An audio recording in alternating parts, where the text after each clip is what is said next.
spy, after 4 years of that, being told that the last election was fake and that Donald Trump wasn't really elected and that Russia intervened. After 4 years of that, now these same people are told, you just sit down and shut up. If you have any concerns about election integrity, you're a nutcase. You should shut up. Well, I tell you what, 74 million Americans are not going to shut up, and telling them that their views don't matter and that their concerns don't matter and they should just be quiet is not a recipe for success in this country. It's not a recipe for the unity that I hear now the other side is suddenly so interested in after years of trying to delegitimize President Donald Trump.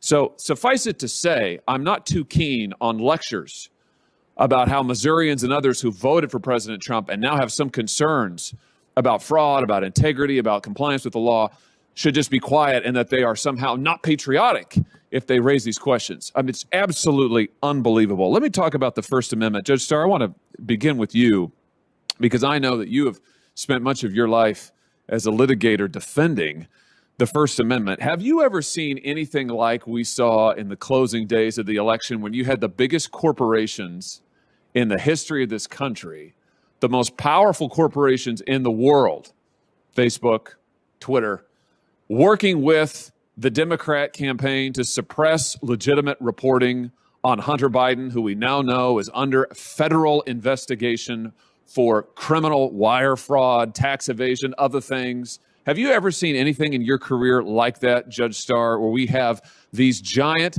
corporate conglomerates censoring and suppressing news directly bearing on an election weeks beforehand and doing it apparently in conjunction with one of the major political parties? Have you ever seen anything like that? No, I think we live in a new age, and we need to go back to great lessons from constitutional law, as you well know, Senator Hawley, and Justice William Brennan, an icon of the Warren Court, saying that our democracy is based upon robust and uninhibited debate. And Justice Oliver Wendell Holmes saying, let's test things in the marketplace of ideas. You can't